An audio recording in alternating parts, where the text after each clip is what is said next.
The governor of Georgia is fighting back after Major League Baseball pulls the All-Star game from the state of Georgia over its new voting law. Republican Brian Kemp says free and fair elections are worth any threats, boycotts, or lawsuits. Joining us now is Tim Carney, Washington Examiner, Senior Political Columnist, and AEI Resident Fellow. Tim, welcome back. Great to see you.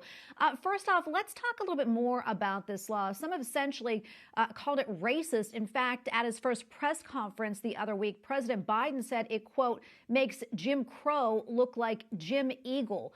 What are your thoughts on that? Does this new law disproportionately impact people of color? It doesn't. It's a standard bit of knowledge in politics that the best way to rally your voting base is to convince them that somebody's trying to take away their right to vote. This is, a good American instinct of if somebody's trying to keep me from doing it, I'm going to do it.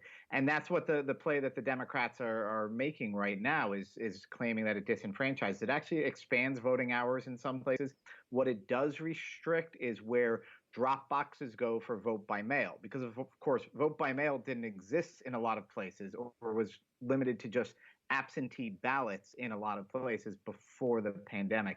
So it has some expansions of voting, and in some ways it curtails the temporary measures that were made for the 2020 election.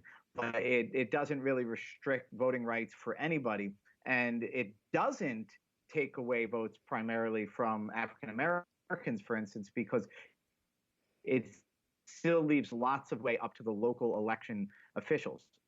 So they didn't want to help make sure that they're still able to do that.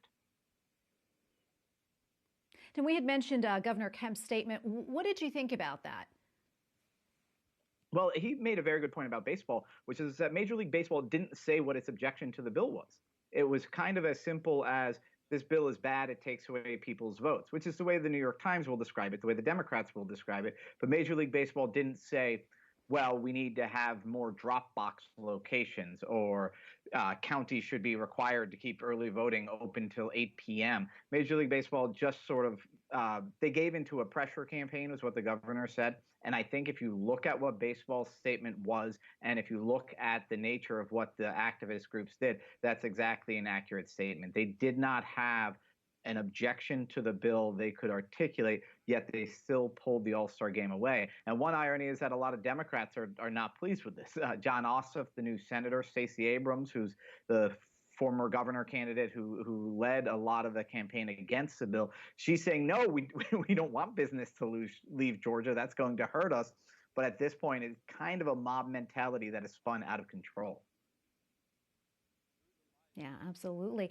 We have about a minute or so left. I want to switch gears just a little bit. A new poll finds that more Americans actually disapprove of the Biden administration's handling of the border situation, but it's now really no longer restricted to the border. I understand the city of Houston will actually now be housing up to 500 unaccompanied minors. I'd like to get your thoughts on that.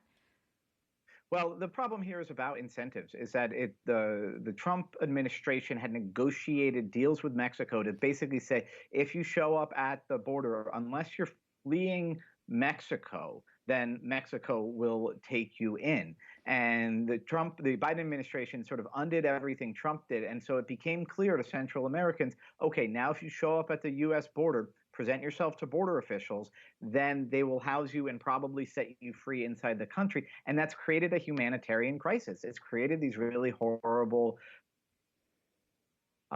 conditions. And so you don't have to be a restrictionist on immigration to say the Biden administration's handling of this has created this problem where you do have what we used to call kids in cages. You have that going on again. You have families being separated. You have people dying on the long journey across Mexico. So it's not an ideological partisan thing. This is a crisis, and it was caused by mistakes made by the Biden administration.